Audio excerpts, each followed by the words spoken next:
یہ تو سازش ہے جو کہ ایکٹ کی شکل میں شہر پہ نازل ہو رہی ہے. خالد صاحب یہ بتائیے گا، آپ بڑے قانونی معاملات کے اوپر جو ہے وہ آج پریس کانفرنس کر رہے ہیں، آپ لوگ کے جو وزیر قانون ہے فروخ نسیم صاحب، ان کا کوئی بیان سامنے کیوں نہیں آتا جب کراچی کی بات ہوتی ہے، قانون سازی کی بات ہوتی ہے، اور جب آپ لوگوں کے حق چھینے جا رہے ہیں تو فروخ نسیم صاحب اپنا کیا رول پلے کر رہے ہیں؟ وہ کیوں ان کی پریس کانفرنس رکھوا دیں گے، آپ ان سے پوچھ لیجئے گا. اچھا خالد بھائی، بلدیاتی ایکٹ کے حوالے سے آپ نے تحفظات کا اظہار کر دیا. پیپلز پارٹی ایک اور ایکٹ لانا چاہتی ہے جو تجاوزات کے حوالے سے ہے.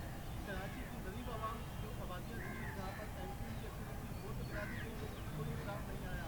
آج جب بڑے سرمایہ داروں یعنی کہ بحریہ ٹاؤن ڈی ایچ اے اور بڑے بڑے جو سرمایہ دار ہیں اسپیشلی کریم ڈیڈی ہیں، ناظم آباد ہیں، ان کو تحفظ دینے کے لیے ایکٹ لایا جا رہا ہے کہ ایک مخصوص مدت میں جو بھی جس بات کی ہم اس کا جائزہ لے رہے ہیں. ایکچولی جو جوڈیشل ایکٹیویزم ہوا ہے، ایسے ہر اپرچونٹی سے پیپلز پارٹی اپنے لیے پیسہ بنانے کا ماشاءاللہ اس کے بعد ایک اسکیم تیار ہوتی ہے، تو اس کا ہم جائزہ لے رہے ہیں. ہم سمجھتے ہیں کہ جو حالات ہو گئے ہیں کراچی کے، اس کے لیے ریسکیو ضروری ہے. ہم یہاں پر جو تعمیراتی صنعت ہے اس کے بچاؤ کی بھی کوشش کرنا چاہتے ہیں، لیکن یہ بھی کہ نہیں کہ اس کے ذریعے کراچی کو ایک بار پھر لوٹنے کی تیاری شروع کی جا سکے. اس کا اب جائزہ لے رہے ہیں ہم اس کا. بہت بہت شکریہ.